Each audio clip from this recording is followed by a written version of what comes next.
Číslo 05. Přírodní pozorovatelna, vodní ptactvo.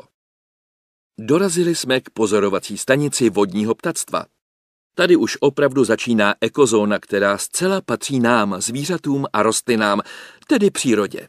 Není zde povoleno plavání, jízda na lodičkách, samotný vstup, ale i rybaření a lov. Poděkování si zaslouží můj lidský přítel Harry, který se o to zvláště zasadil.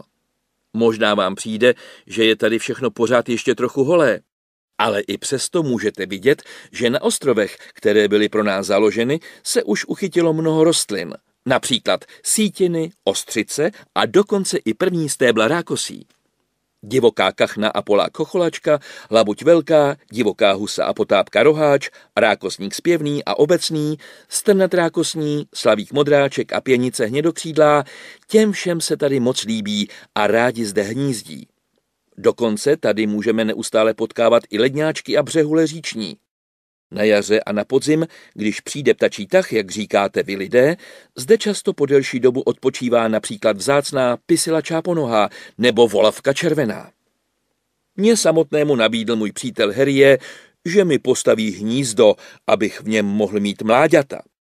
Pokud se to podaří a vše bude v pořádku, dokázal bych si dokonce i představit, že se na Dračí jezero přestěhuji nastálo.